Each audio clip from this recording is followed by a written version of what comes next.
The envelope arrived on a Tuesday morning, thick and official-looking, with a law firm's letterhead that made my coffee taste like ash.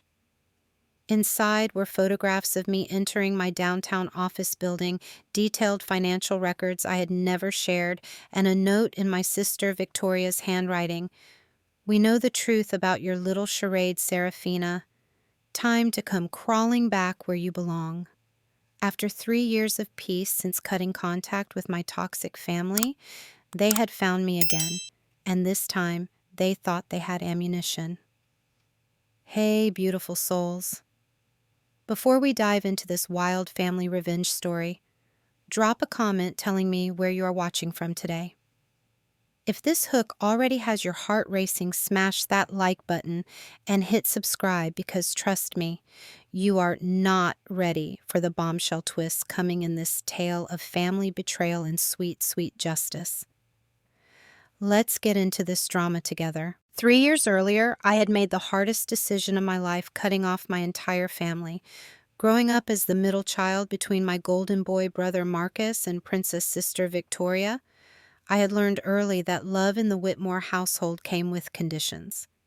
My parents, Eleanor and Richard Whitmore, ran their pharmaceutical consulting firm like they ran our family through manipulation, control, and emotional blackmail.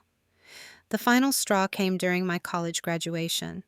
While my classmates celebrated with proud families, mine spent the entire ceremony criticizing my choice to major in environmental science instead of business. Such a waste of potential. My mother had sighed loudly enough for nearby families to hear. We invested so much money in her education for what tree-hugging Victoria had live-streamed herself, rolling her eyes, captioning it, "When your sister chooses dirt over dollars." Marcus just shook his head in disappointment, already wearing the expensive watch our parents had bought him for making smart choices. But the real breaking point came at the graduation dinner. My father announced that he had generously arranged an entry-level position for me at their firm, completely disregarding my acceptance into a prestigious environmental consulting program in Portland. When I politely declined, the table erupted. My mother accused me of being ungrateful. Victoria called me selfish for throwing away family legacy. Marcus suggested I needed therapy for my rebellious phase.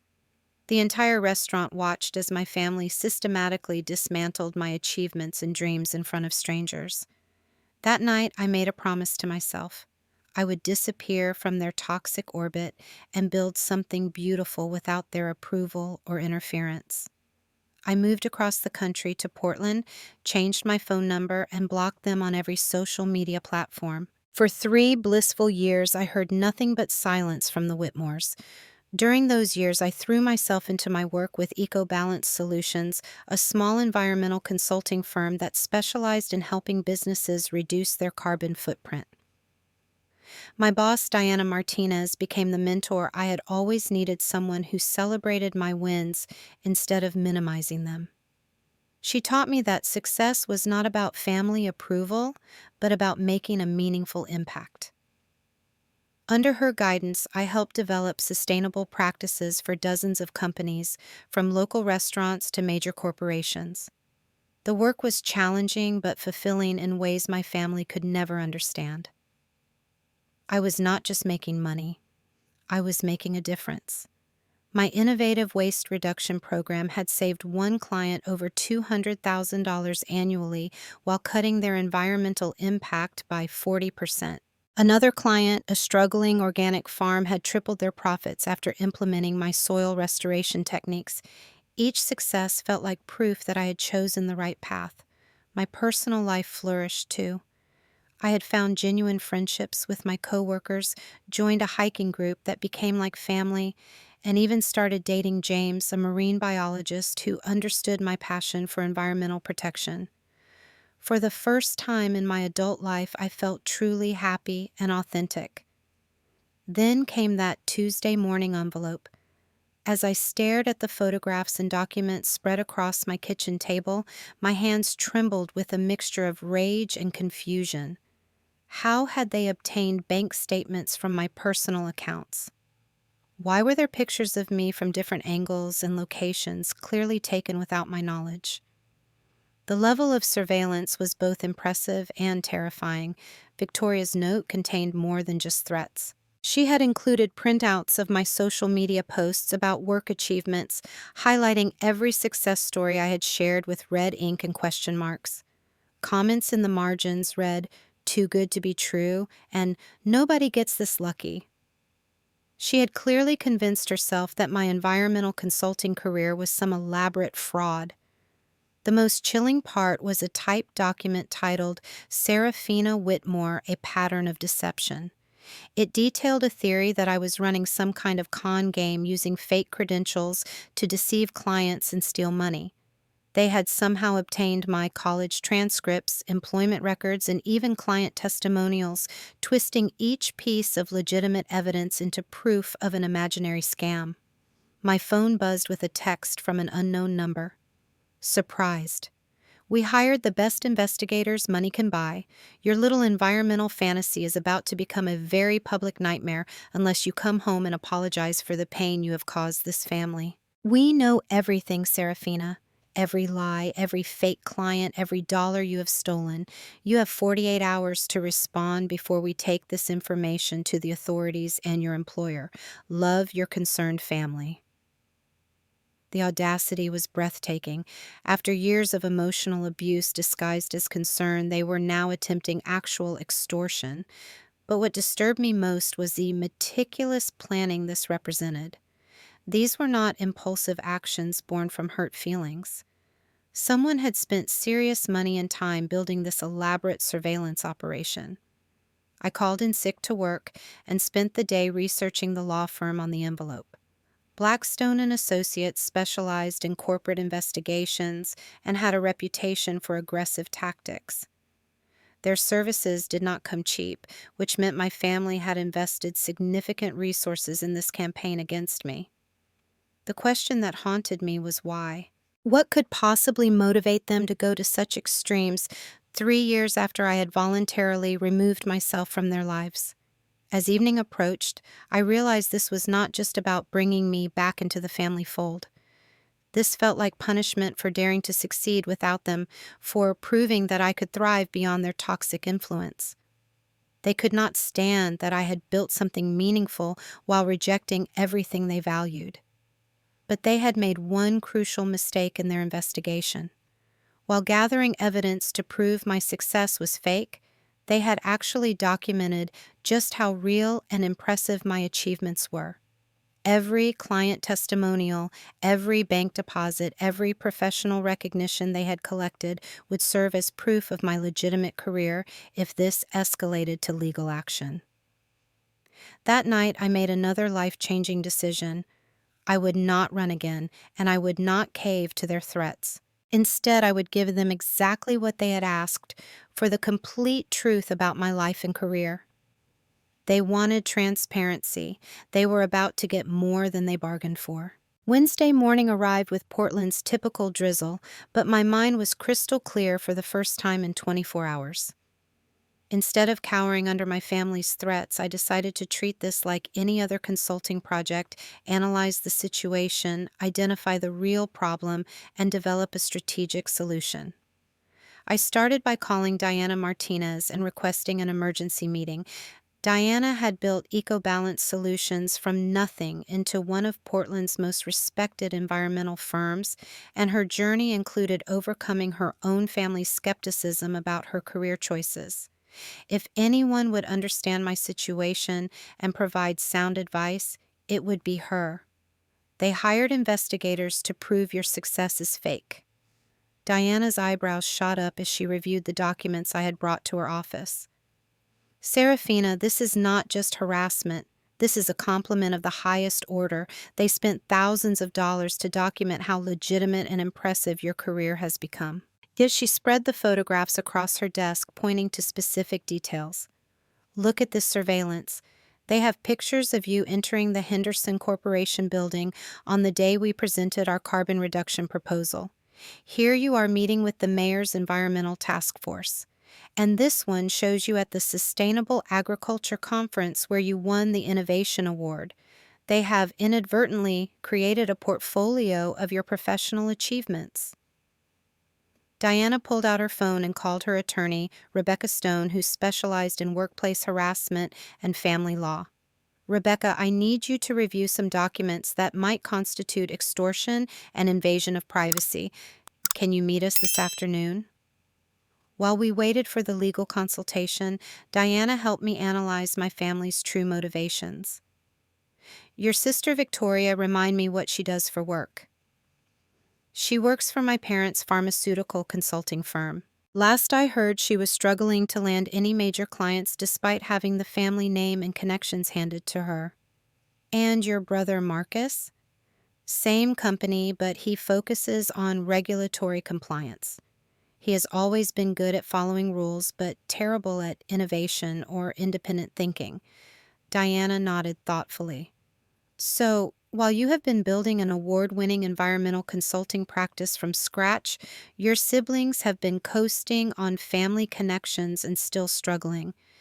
Your success makes their mediocrity more obvious, especially within your parents' social circles. The pieces began falling into place. This was not about concern for my well-being or genuine belief that I was committing fraud. This was about jealousy and the threat my independence posed to their family narrative. In their world, success was supposed to come through family connections, inherited wealth, and playing by their established rules. My achievements challenged everything they believed about how the world should work. Rebecca Stone arrived that afternoon with a legal perspective that validated my growing confidence. Based on these documents, your family has potentially violated several laws, she explained while reviewing the surveillance photos and financial records. Obtaining someone's private banking information without authorization is a serious crime. The surveillance photos suggest possible stalking, and this note demanding your return home or face public humiliation clearly constitutes extortion. She leaned forward, her expression serious but encouraging. Serafina, you have more than enough evidence to pursue criminal charges and a restraining order. But before we discuss legal options, I need to understand what outcome you actually want. Do you want them to simply leave you alone, or do you want accountability for their actions? The question hung in the air while I considered my options. For 3 years, I had chosen peace over confrontation, distance over drama, but their escalation had changed the game entirely. They had invaded my privacy, threatened my career, and attempted to weaponize the legal system against me. Running away was no longer an option that aligned with my values or professional reputation.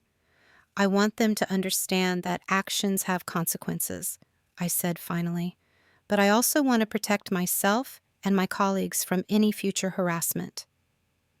Rebecca smiled.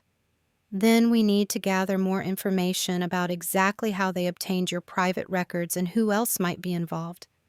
I recommend hiring our own investigator to trace the source of these documents and determine if anyone at your bank or former employers violated confidentiality agreements. Diana suggested an additional strategy. What if we turned their investigation into a marketing opportunity? They have essentially created a detailed case study of your professional success. With your permission, we could use their documentation to apply for industry awards and recognition programs. The irony was delicious. My family's attempt to expose me as a fraud could actually accelerate my career advancement, but first we needed to understand the full scope of their operation and protect against future attacks. That evening, I called James to update him on the situation. His marine biology background had taught him to approach problems systematically, and his outside perspective proved invaluable. You know what strikes me about this whole thing, he said after reviewing the timeline. The timing. Why now? What changed in the last few months that prompted them to launch this investigation? His question sparked a memory. 2 months earlier, I had been featured in Portland Business Journal as one of 30 under 30 environmental leaders. The article mentioned my family's pharmaceutical background and how I had chosen a different path. My parents' social circle would have definitely seen that coverage. I searched online and found the article, then began looking for any other recent mentions of my work. What I discovered made my stomach drop. 3 weeks after the Business Journal feature, Victoria had posted on LinkedIn about her family's commitment to truth and accountability in professional services. Marcus had shared an article about corporate fraud with the caption, "Not everyone who claims expertise actually has it." They had been laying groundwork for this attack, building a narrative in their professional circles that would support their claims about my alleged deception. This was not an impulsive reaction to my success. This was a calculated campaign designed to destroy my reputation and force my return to their control. But their careful planning revealed something they had not anticipated: the strength of my professional network and the legitimacy of my achievements. Every client testimonial they had collected, every award they had documented, every photograph of me at professional events would serve as evidence of my credibility if this escalated publicly. As I prepared for bed that night, I felt something I had not experienced since cutting contact with my family: excitement about confronting them. For the first time, I had the resources, relationships, and evidence needed to not just defend myself, but to expose their toxic behavior for what it really was. Tomorrow, I would begin building a response that would give them exactly what they claimed to want: complete transparency about my life and career. They would get the truth, just not the version they expected. Thursday morning brought unexpected developments that would change everything. Rebecca Stone called before I had finished my first cup of coffee with news that made my heart race. Serafina, our investigator, made some interesting discoveries overnight. The banking information in your file did not come from your current bank. It came from your old accounts in Chicago that should have been closed years ago. Someone with access to legacy financial systems pulled historical data that technically should not exist anymore. She paused for effect. More importantly, the investigative firm your family hired, Blackstone and Associates, has some very interesting connections. Their founding partner, Robert Blackstone, serves on the board of directors for Whitmore Pharmaceutical Consulting. Your family basically hired their own business partner to investigate you. The revelation hit me like a physical blow. This was not just family dysfunction. This was corporate espionage disguised as family concern. My parents had used their professional connections and resources to launch what amounted to a business attack against me. There's more, Rebecca continued. Robert Blackstone's son, David, works in your parents' IT department. He would have had access to old employee records and potentially historical financial data from when you were still claimed as a dependent on their corporate accounts. Diana arrived at my apartment an hour later with coffee pastries and a fire in her eyes that I had never seen before. I spent half the night researching Whitmore Pharmaceutical Consulting, she announced, spreading printouts across my dining table. Your family's company is in serious trouble. The documents she had gathered painted a picture of a business in decline. Whitmore Pharmaceutical had lost 3 major clients in the past year, faced 2 regulatory investigations for questionable billing practices, and dealt with a class action lawsuit from employees alleging discrimination and harassment. Victoria's LinkedIn posts about truth and accountability suddenly took on a different meaning. Look at this. Diana pointed to a trade publication article from 6 months earlier. The pharmaceutical consulting industry is shifting towards sustainability practices and environmental impact assessments. Companies like yours are taking market share from traditional firms that refuse to adapt. She pulled out another document. And this is where it gets really interesting. 2 of Whitmore Pharmaceutical's former clients, Henderson Corporation and Meridian Industries, are now working with EcoBalance Solutions, with you specifically. The puzzle pieces were finally forming a complete picture. My environmental consulting success was not just a personal threat to my family's narrative about success, it was a direct business threat to their struggling company. They were losing clients to firms like ours, and my visible success in the industry made their outdated approach look increasingly irrelevant. James arrived just as Diana finished explaining her research. As a marine biologist who worked with environmental consulting firms regularly, he brought a crucial industry perspective. "This makes perfect sense," he said after reviewing the documents. "The entire pharmaceutical consulting industry is under pressure to address environmental impact. Companies are demanding consultants who understand both regulatory compliance and sustainability practices. Traditional firms like your parents are either adapting or dying." He pulled out his phone and showed us a recent industry report. Environmental consulting has grown by 38% in the last 2 years, while traditional pharmaceutical consulting has declined by 15%. Your family is not just jealous of your personal success, they are watching their entire business model become obsolete. Diana's attorney friend, Rebecca, joined us for lunch with additional legal insights that would prove crucial for our response strategy. I spoke with a contact at the State Attorney General's office about the banking information issue, she reported. "They are very interested in investigating how private financial data was accessed and shared without authorization." She opened her briefcase and pulled out official-looking documents. "I also filed preliminary paperwork for a restraining order based on the extortion threat and unauthorized surveillance." The judge was particularly concerned about the corporate connections and potential abuse of business resources for personal vendettas. But the most significant development came when Rebecca revealed her conversation with a reporter from Portland Business Journal. "I mentioned your situation to Jennifer Walsh, the journalist who wrote your 30 Under 30 feature. She is investigating a pattern of established firms using questionable tactics to attack emerging competitors in various industries."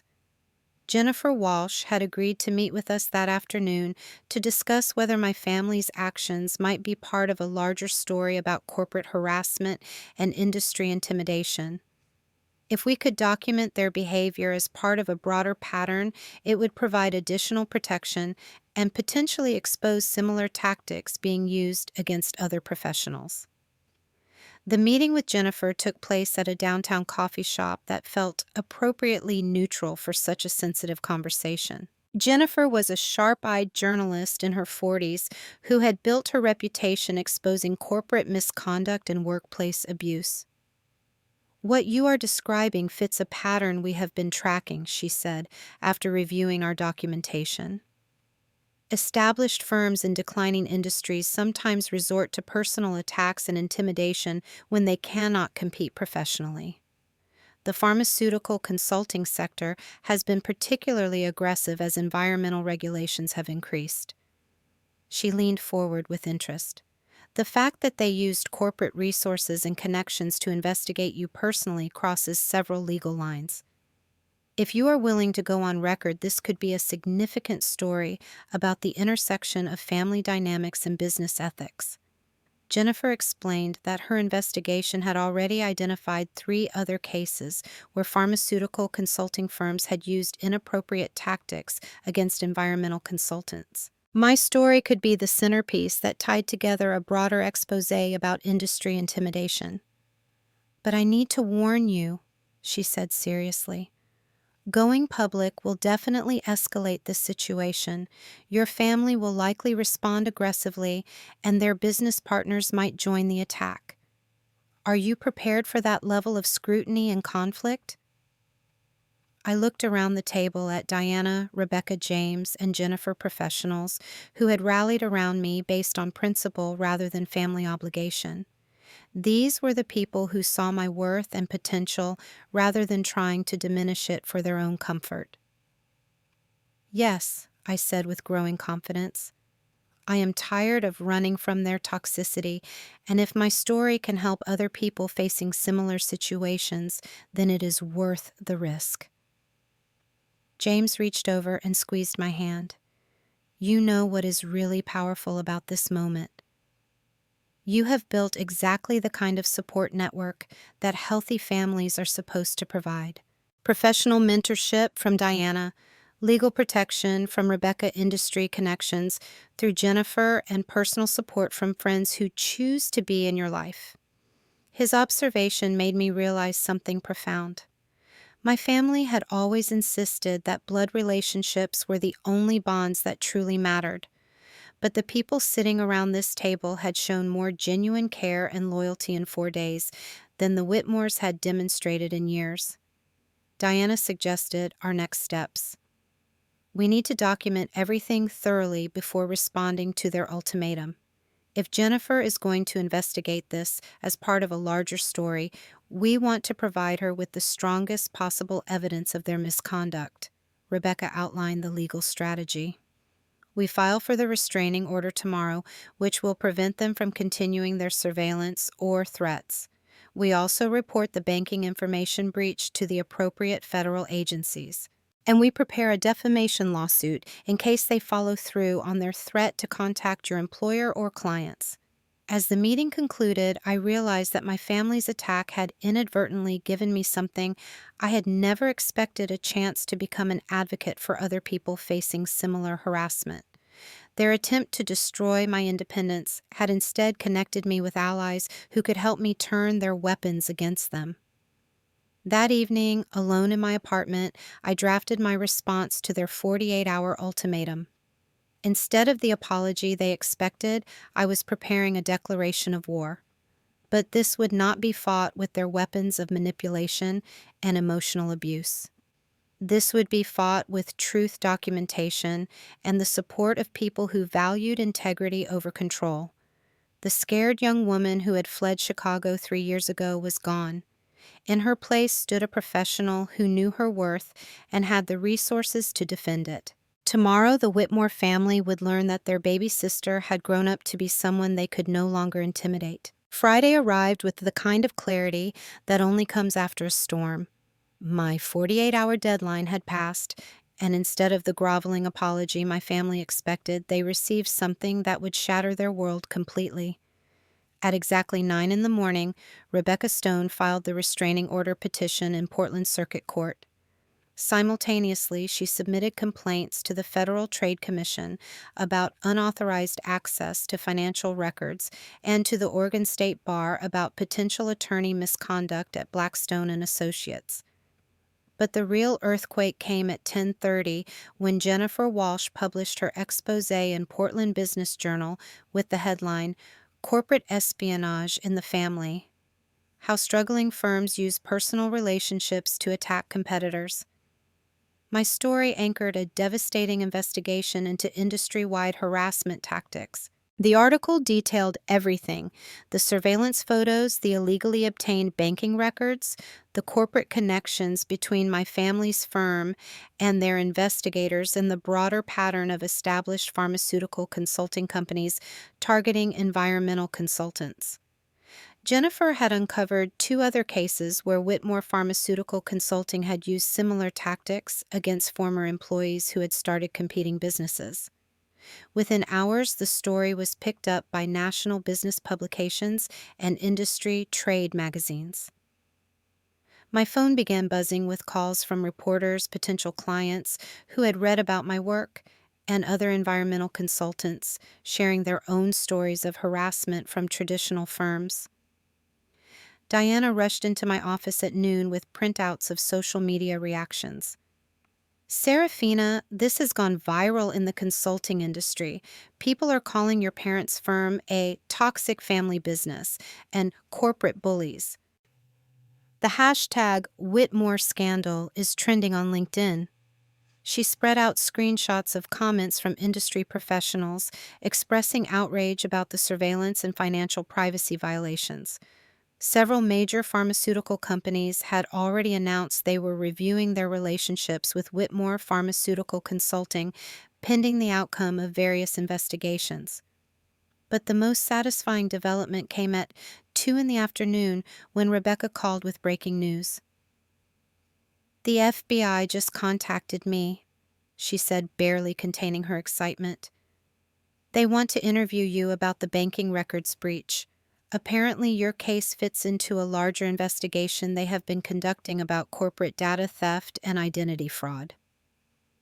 She explained that federal investigators had been tracking a network of private investigators and corporate attorneys who were illegally accessing financial and personal data for paying clients. The documentation my family had provided was exactly the kind of evidence the FBI needed to prove systematic violations of federal privacy laws.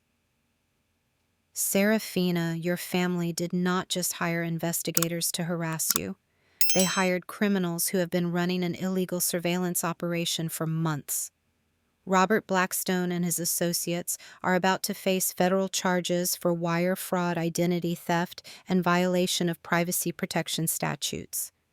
The irony was breathtaking. In their desperation to expose me as a fraud, my family had inadvertently exposed themselves as accomplices to actual federal crimes. Their legitimate pharmaceutical consulting business was about to be destroyed by their illegal efforts to sabotage my legitimate environmental consulting career. James arrived that evening with Chinese takeout and a bottle of wine to help me process the whirlwind of developments. "Have you heard from them yet?" he asked as we settled onto my couch with lo mein and spring rolls. Victoria called 6 times, but I let it go to voicemail. My mother sent a text claiming they are disappointed in my choices and concerned about the negative publicity affecting the family reputation. No apologies, no acknowledgement of wrongdoing, just more manipulation. I played Victoria's most recent voicemail on speaker. Her voice was shaky, with barely controlled panic. "Serafina, you need to call me back immediately. The reporters are calling this a misunderstanding, but your vindictive publicity stunt is destroying innocent people's livelihoods. Daddy's clients are canceling contracts and the FBI showed up at our office today. You have to make this stop. We are family, and family protects each other." "Call me back." James shook his head in amazement. Even facing federal investigation, she still cannot admit they did anything wrong. "It is all about your vindictive publicity stunt, not their criminal surveillance operation." The weekend brought a cascade of consequences that exceeded my wildest expectations. Saturday morning's Chicago Tribune featured a front-page story about my family's pharmaceutical consulting firm losing their professional licenses pending investigation. The Illinois Department of Financial and Professional Regulation had suspended their ability to operate while reviewing complaints about unethical business practices. Marcus called Sunday evening, his voice stripped of its usual arrogance. "Serafina, we need to talk. This has gotten completely out of hand. The company is finished, and Mom and Dad are talking about bankruptcy lawyers. Victoria is having panic attacks and the whole family is falling apart. Can you please just make this stop somehow?" For the first time in our relationship, my older brother was asking for my help instead of offering unwanted advice about my life choices. But his request revealed the same fundamental misunderstanding that had always defined our family dynamics. "Marcus, I did not make this happen," I explained patiently. "You all chose to hire criminals to investigate me. You chose to violate my privacy and threaten my career. You chose to commit federal crimes instead of simply accepting that I built a successful business without your approval or involvement."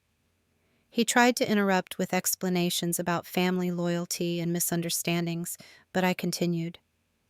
"The FBI investigation, the professional license suspensions, the client cancellations, those are consequences of choices you made, not punishment I inflicted. If you wanted family loyalty, you should have shown some when I was trying to build my own life." The call ended with Marcus promising that our parents wanted to apologize and make things right, but I had heard those promises too many times to believe them anymore. Their definition of making things right always involved me sacrificing my boundaries to restore their comfort. Monday brought the final nail in Whitmore Pharmaceutical Consulting's coffin. Jennifer Walsh published a follow-up investigation revealing that my family's firm had been under state regulatory scrutiny for months before they targeted me. Their attack on my business was apparently a desperate attempt to destroy a competitor while their own company was already circling the drain. The investigation revealed falsified billing records, kickbacks from pharmaceutical companies, and systematic overcharging of clients who trusted the Whitmore family name. My environmental consulting success had not threatened their business. Their own corruption and incompetence had already destroyed it years earlier. Diana stopped by my apartment that evening with a bottle of champagne and genuine amazement at how completely the situation had reversed. "You know what the most beautiful part of this whole thing is," she said as we clinked glasses. "They spent months trying to prove you were a fraud and instead proved that they were the real criminals." She pulled out her tablet and showed me the latest industry coverage. 3 environmental consulting firms have reached out about potential partnerships. 2 major corporations want to hire you directly based on the publicity, and the Environmental Protection Agency contacted our office about consulting opportunities with federal agencies. My family's attempt to destroy my career had instead launched it into a completely new stratosphere of opportunity and recognition. But more importantly, their exposure had protected countless other professionals from similar harassment and intimidation tactics. As I prepared for bed that night, I realized that the scared young woman who had fled Chicago 3 years earlier could never have imagined this level of vindication. But she also could never have imagined having the courage to fight back or the community of allies who made victory possible. Tomorrow would bring the final chapter of this drama, but tonight I could finally sleep peacefully, knowing that justice was not just a concept, it was a reality I had helped create. Tuesday morning brought news that shattered the last remnants of my family's empire. Rebecca Stone called before 7 with an update that left me speechless. Robert Blackstone and 2 associates from his investigative firm had been arrested by federal agents on charges of wire fraud, identity theft, and racketeering. The FBI raid on Blackstone and Associates yesterday uncovered a massive illegal surveillance operation. Rebecca explained, her voice tight with excitement. "They were not just targeting you, Serafina. They had files on dozens of people, competitors, former employees, whistleblowers, anyone who threatened their clients' business interests." She paused to let that sink in. "Your family paid criminals to stalk and investigate you, but they also funded a criminal enterprise that was violating federal laws on an industrial scale. The Justice Department is calling this one of the largest corporate espionage cases in Oregon history." The implications were staggering. My parents had not simply hired unethical investigators. They had bankrolled actual federal criminals who were running sophisticated identity theft and surveillance operations. Every dollar they spent trying to destroy my reputation had funded crimes against dozens of innocent people. Diana arrived at my office an hour later with local news coverage of the arrests. Portland's morning television shows were leading with the story featuring footage of federal agents carrying boxes of evidence out of both Blackstone and Associates and Whitmore Pharmaceutical consulting offices. "Your former workplace is all over the news," she said, spreading out newspaper clippings across my desk. The Chicago Tribune is calling it "The Fall of a Pharmaceutical Dynasty" and detailing how your family's firm collapsed from corruption, fraud, and federal criminal charges. The coverage revealed details that even I had not known about my family's business practices. Whitmore Pharmaceutical Consulting had been systematically defrauding clients for years, billing for services never performed, and accepting kickbacks from pharmaceutical companies in exchange for favorable regulatory advice. Victoria had apparently been the mastermind behind much of the financial fraud, using her access to client accounts to skim money and hide billing discrepancies. Marcus had helped cover up regulatory violations and falsify compliance reports that endangered public health. My parents had created a corporate culture where fraud and deception were standard operating procedures. The irony was breathtaking. They had spent months investigating my legitimate environmental consulting business, convinced that success without family connections must be fraudulent while running an actual criminal enterprise disguised as a pharmaceutical consulting firm.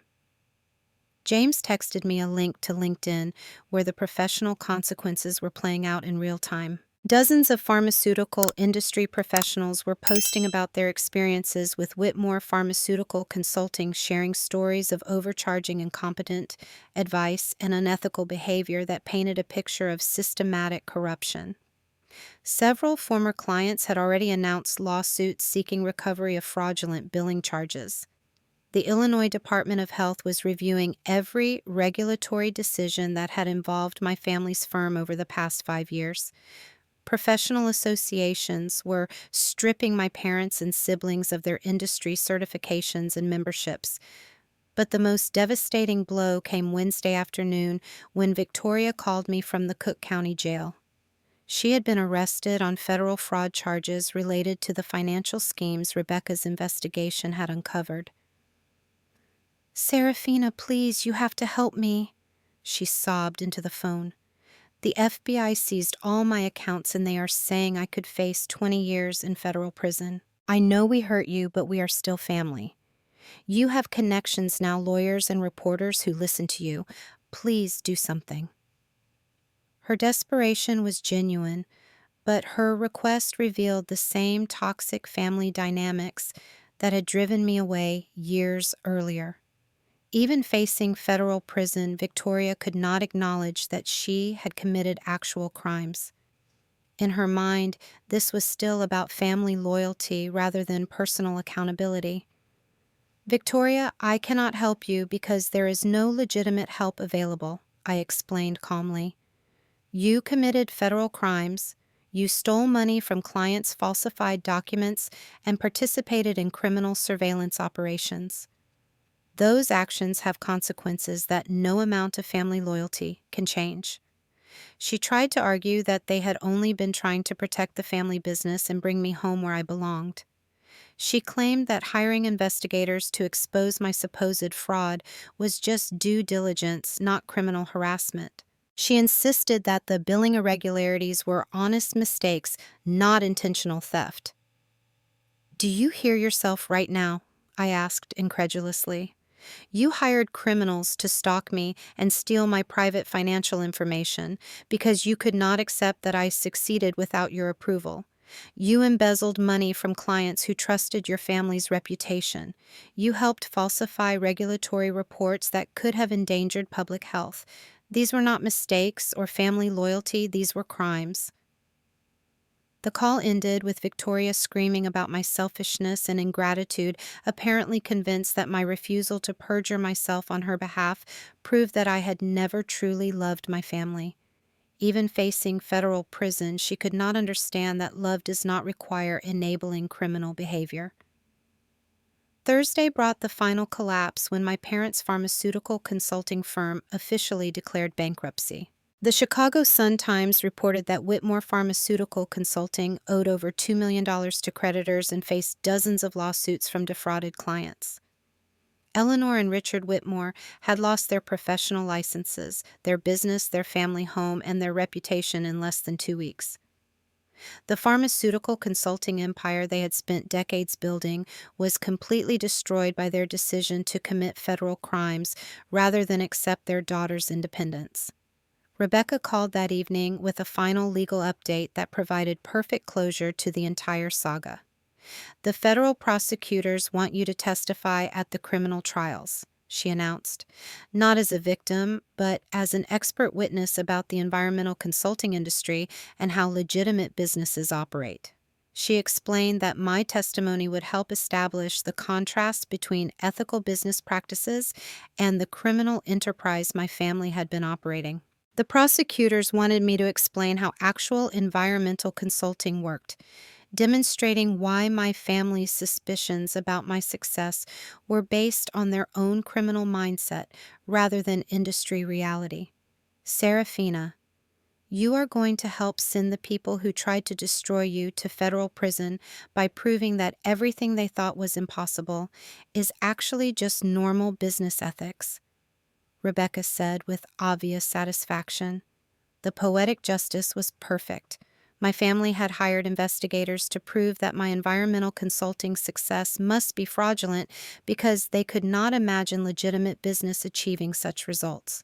Now, I would help federal prosecutors prove that their inability to imagine ethical success stemmed from their own criminal corruption. Friday evening.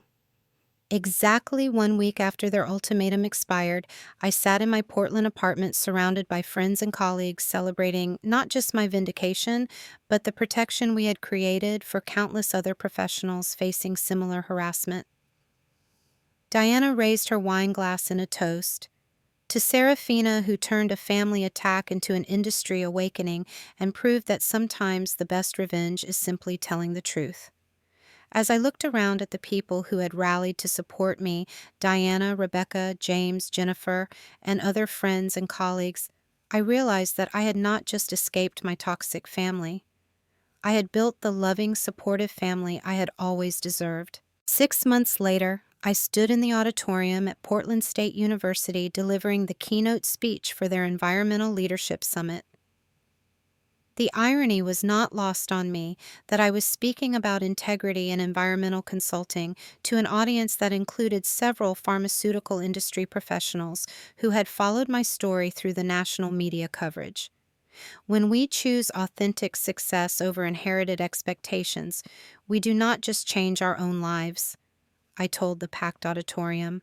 We create space for others to pursue their own authentic paths, and we expose the corruption that thrives in environments where questioning authority is discouraged.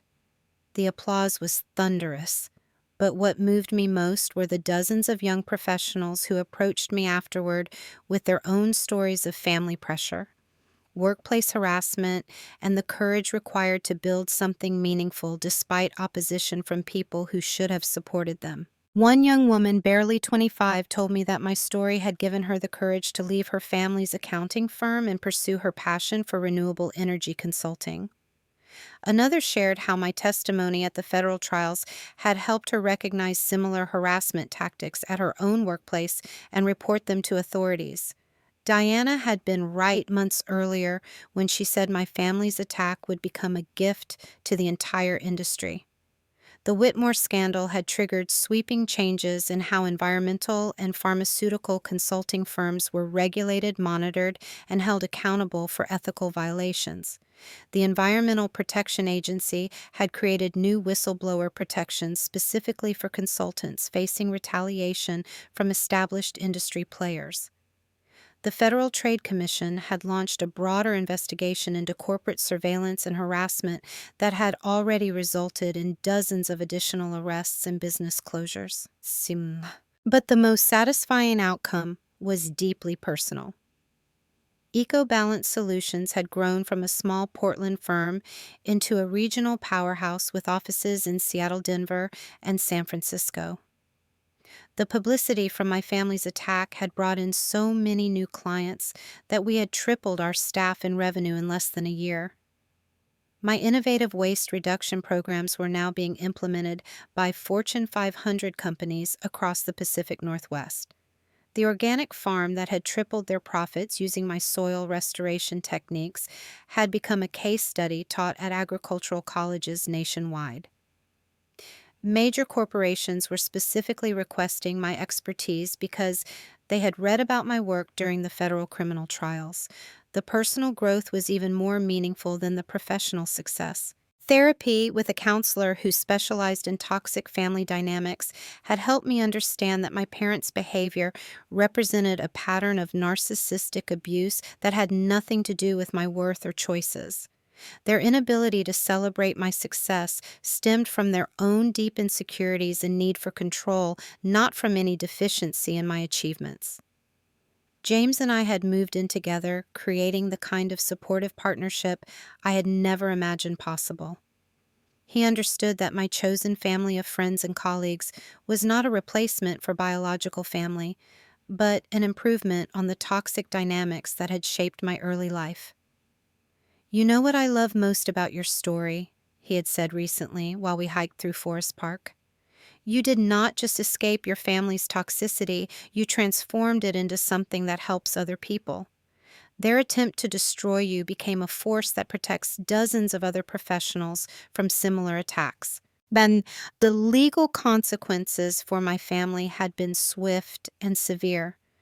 Victoria was sentenced to 5 years in federal prison for her role in the billing fraud and criminal surveillance operation. She would serve her time at a minimum security facility, but the felony conviction had permanently destroyed her professional reputation and earning potential.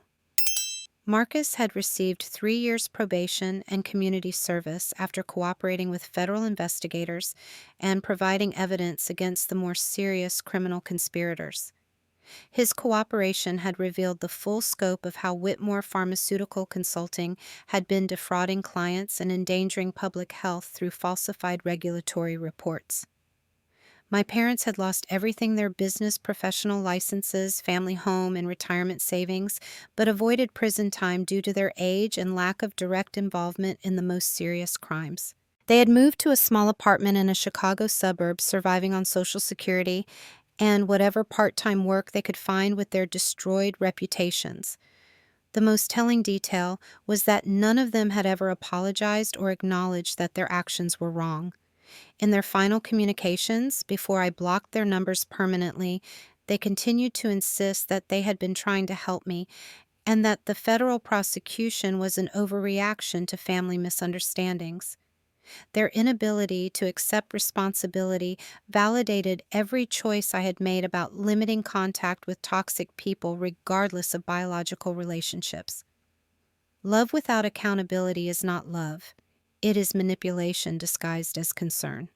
Rebecca Stone had become not just my attorney, but a genuine friend whose legal expertise had evolved into a broader mission of protecting professionals from workplace harassment and family retaliation. She was now working on legislation that would strengthen privacy protections and create clearer penalties for corporate surveillance abuse. Your case changed everything about how we think about family-based professional harassment, she told me recently over coffee. Before the Whitmore scandal, most people assumed that family members attacking your career was just personal drama. Now we recognize it as a form of economic abuse that deserves legal protection.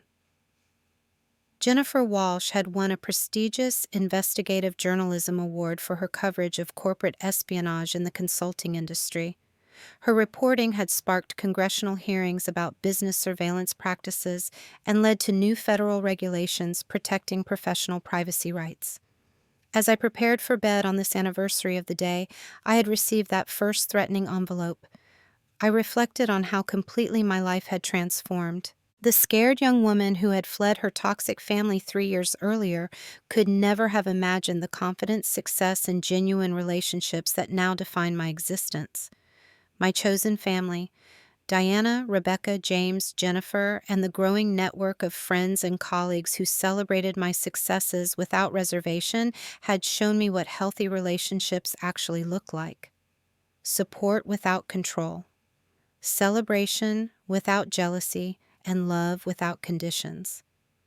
The environmental consulting industry was safer and more ethical because of our collective response to my family's criminal harassment. Dozens of young professionals were pursuing authentic careers instead of settling for inherited expectations because they had seen that standing up to toxic family dynamics was possible. But perhaps the most important lesson was simpler.